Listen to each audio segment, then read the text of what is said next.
ढल गई जाम भक्ति का जिनके हृदय में, वही भक्ति भक्ति से प्रभु को झुकाया। जमाने के उर से आवाज आई, अमर कर गया नाम दर्शन जो पाया।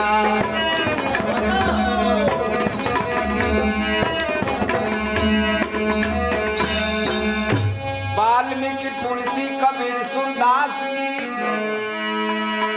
भील भीलनी की पूजा विधि अमर है।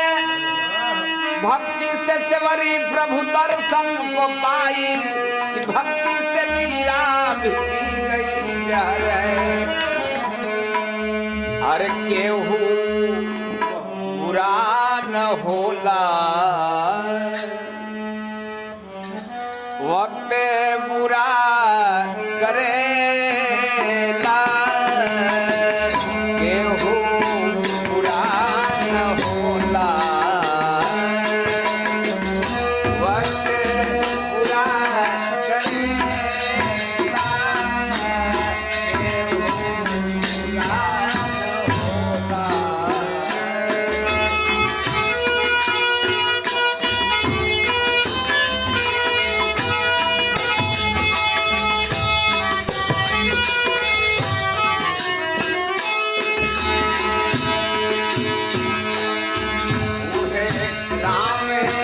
चंद्र जगदाता जगीरा संग में सीता माता है। राम चंद्र जगदाता जगीरा संग में सीता माता। कैकेयी के बतिया सुन के, कैकेयी के बतिया सुन के, राजा दशरथ जी खटकेला। केहू बुरा न होला, वक्त बुरा करेला। केहू बुरा न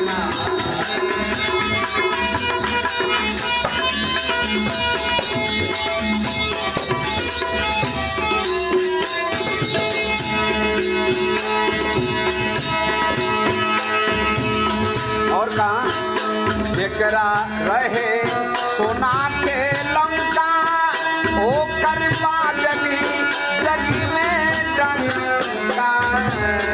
रहे सोना के लंका, ओ कर पागली जगी में डंका। सीता हरण के खातिर, सीता हरण के खातिर काल भूपल भजनेला। केहू बुरा न होला, वक्त बुरा करेला। केहू बुरा न होला।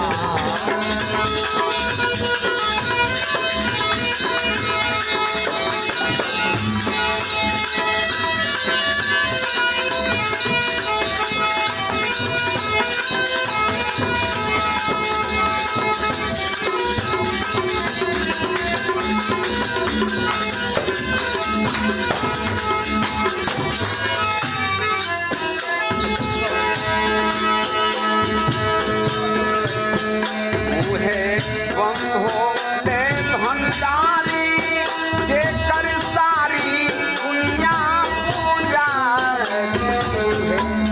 भोले भंडारी जेकर सारी दुनिया पूजा। आत्मा के बल देके, आत्मा के बल देके, अपने कहीं न दिखेला। केहू बुरा न होला, वक्त बुरा करेला। केहू बुरा न होला।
के